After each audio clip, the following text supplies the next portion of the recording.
What's up, guys? This is English Grammar Explained, and this time we talk about passive forms or passive voice, or even ways to use different forms of passive.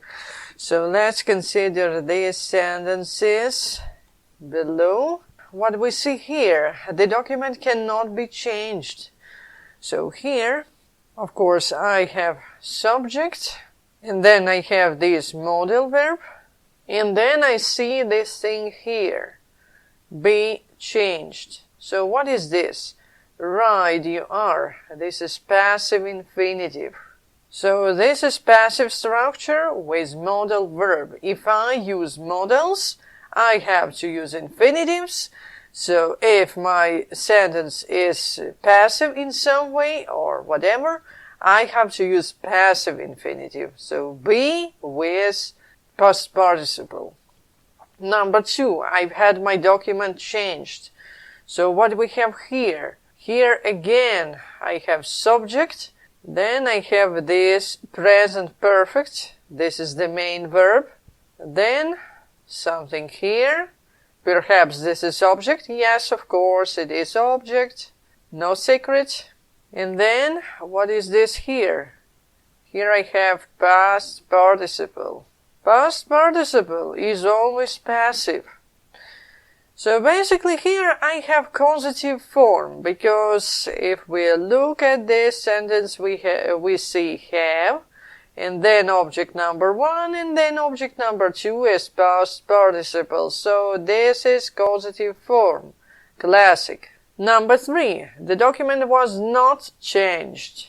So again, subject, and then we have was not. Perhaps it is the main verb, perhaps not. But then I have this changed. What is this? Right, this is past participle again, but in combination with this was, we have just passive voice here. Passive voice of verb change. So this is past simple passive, or simple past passive. So in number 1 and number 2 we had infinite forms. Here in number 3 we have just regular verb in passive voice. What about number 4? I watched the document being changed. And again, as usual, subject. Then we have the main verb, watched, in past simple, and this is active, by the way, it's not passive.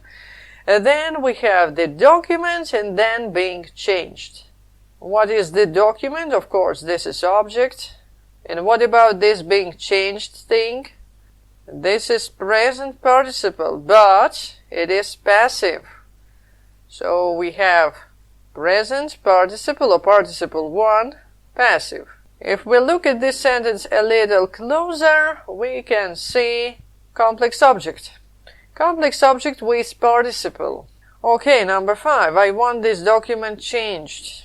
So again, I have subject, then I have main verb, simple present, active, by the way, and then again, object.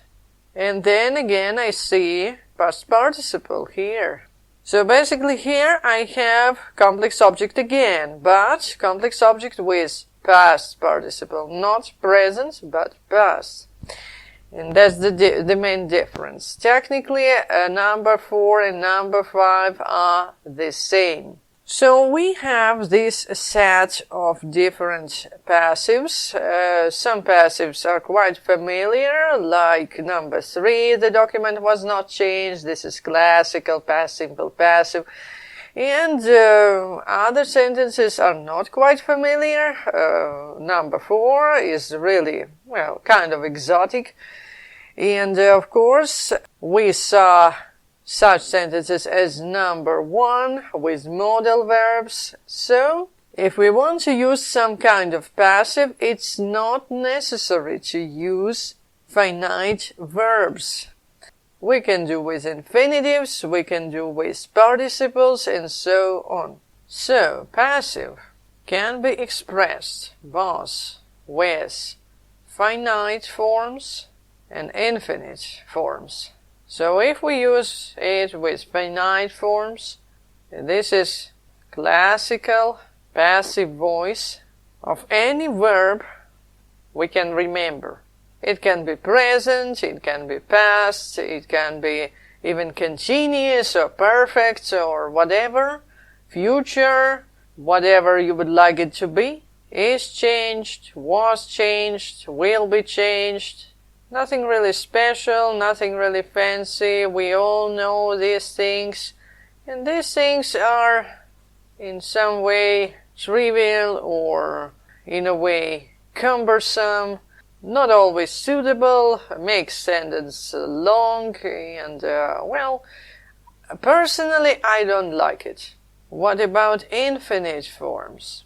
These guys are much more interesting because we can use passive infinitive here or even perfect passive infinitive, and we use it after modals or some verbs. Of course, we can use participles, especially past participle or participle 2. It is always passive, but if we don't like participle 2, we can use participle 1, but not all of them, only passive ones. As for past participle, these are all this written, been, done, and so on, everything, anything we can remember. As for participle present, it's a bit complicated. We have to remember being and then plus participle 2 or past participle. So honestly speaking, we cannot do without past participle when we use passives. But of course we can use being if we want.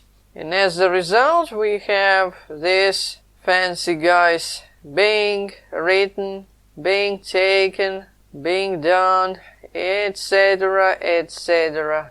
And of course no being been, because it is crazy. Moreover, we have to remember, we always have to remember that past participle has one more peculiar secret, because this thing here can be used in causative form. In other words, passive causative form, and it looks like have or get something done, and this is causative form. And last but not least, we can also use gerund. Of course, only passive gerund, but gerund. What is really interesting, passive gerund resembles present participle passive. It looks like being done, being written, and so on. And this is our arsenal. No need to use this cumbersome passive voice. We can do with passive infinitives if we use modals or some verbs. We can use participles, especially in complex objects and causative forms, in participle structures, of course. And of course we can use passive gerunds if we are tired of nouns and noun clauses. And this is it. This is a kind of passive family tree, if you will. Well, in further videos, we will see how to use all these things in practice, in real speech, in real sentences. Hope you will enjoy it. And this is all for now. Please subscribe, share, leave your comments or whatever else you want to do. Take care and see you in the next video.